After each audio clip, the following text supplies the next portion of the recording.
तो मैं जो उन्होंने कहा भी मैं मेरा मतलब भी इस करके मैं इधर जाना भी मैनू 10 दिन दी छुट्टियां चाहिए, उन्हें भी 1-2 मिल सकदियां, इन्नियां नहीं मिल सकदियां। मैनू आए सी मैं इत्थे आउणा ही आउणा, मैं 2 दिन पहला रिजाइन देता। ये बहुत वड्डी कुर्बानी नहीं? हाँ जी। दिल मुतमैन है? हाँ जी। हाँ जे नौकरी ना लभी फिर? बाबा है आपे दिल लभ गई। वाह जी वाह।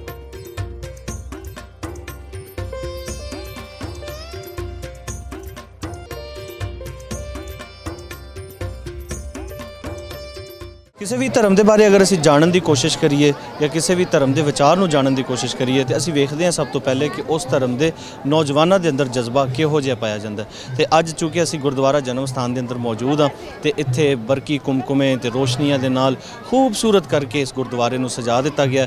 विसाखी मेला चल रहा है तो एक नौजवान साडे नाल मौजूद ने, आओ उन्हां नाल गल करदे हां। जी बहुत शुक्रिया सानूं टाइम देण वास्ते। मैं सब तो पहले पूछांगा तुहाडा नाम, तुसीं कित्थों आए? मेरा नाम है नवदीप सिंह, मैं पंजाब बठिंडा डिस्ट्रिक्ट से। हाँ जी। हाँ जी। हाँ जी। तो किह जिहा लग रहा तुहानूं इत्थे आके? इत्थे आके बहुत अच्छा लग रहा सर। स्टडीज़ चल रही ने या जॉब चल रही है? इंपलॉय सीगा जी बैंक च।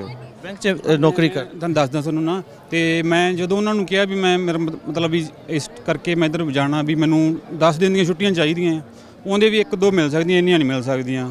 ਮੈਨੂੰ ਆਏ ਸੀ ਮੈਂ ਇੱਥੇ ਆਉਣਾ ਹੀ ਆਉਣਾ, ਮੈਂ 2 ਦਿਨ ਪਹਿਲਾਂ ਰਿਜ਼ਾਈਨ ਦੇਤਾ ਉੱਥੇ। अच्छा तुसी अपनी नौकरी तो रिजाइन दे के, ये बहुत वड्डी कुर्बानी नहीं? हाँ जी। दिल मुतमैन है? हाँ जी। हाँ जे नौकरी ना लभी फिर? बाबा है आपे दिल लभ गई। वाह जी वाह। अच्छा ये दसो कि तुसी हुण नौकरी भी छड्ड आए हो, महंगाई भी बड़ी है, कभी ख्याल आया इस तो बाद एडे सफ़र तुसी इंडिया तो सफ़र करके पंजाब तो इधर आए हो, इस दौरान कि मैं वापस जावांगा तो की बनेगा? सर जिन्नी की काबलियत अपने आप च हुंदी है, बंदा उस ढंग का कोई ना कोई काम लभ ही लेंदा जी। तुसी पढ़िया की है, डिग्री किहड़ी तुहाडे? MBA की है, MA इंग्लिश की है जी। हाँ। कितने अरसे तो तुसी उस बैंक में जॉब कर रहे थे? मैनू 3 साल हो गए जी।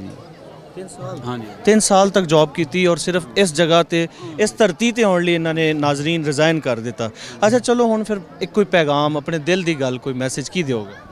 पैगाम यही है जी, बस दोने चढ़दा पंजाब ते लैंदा पंजाब हमेशा एक रहन, वधिया रहन, खुशहाल रहन। पर जिहड़ियां सरकारां ਉਹ नहीं ਚਾਹੁੰਦੀਆਂ भी कि एक होण।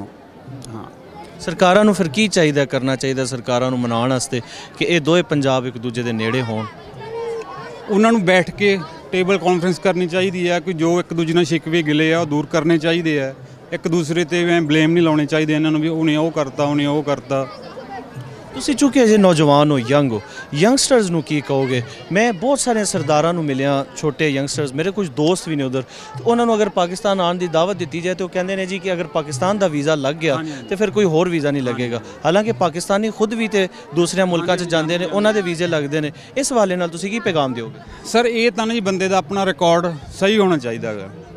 हुण जे आपां कोई गलत काम करांगे तो नैचुरली आपां रिपोर्ट जां कुछ होवांगे ना। मेरे नाल दे 2-3 फ्रेंड आ, वो मतलब 2-3 साल पहला इत्थे आए आ, आस्ट्रेलिया गए आ, वधिया कोई प्रॉब्लम नहीं उन्होंने। अच्छा। हाँ जी। मतलब एक नाजरीन ने कल्ली अफवाह उड़ा दी गई है कि अगर पाकिस्तान जाओगे तो तुहानूं किसी होर मुल्क का वीज़ा नहीं मिलेगा। ऐसी कोई गल नहीं, जिद्दां कि इन्हां साडे दोस्त ने इन्होंने दस्सिया कि इन्हां दे दोस्त इत्थे आए, इस तो बाद फिर आस्ट्रेलिया गए। हालांकि आस्ट्रेलिया की इमीग्रेशन और आस्ट्रेलिया का वीज़ा लेना बड़ा मुश्किल काम है।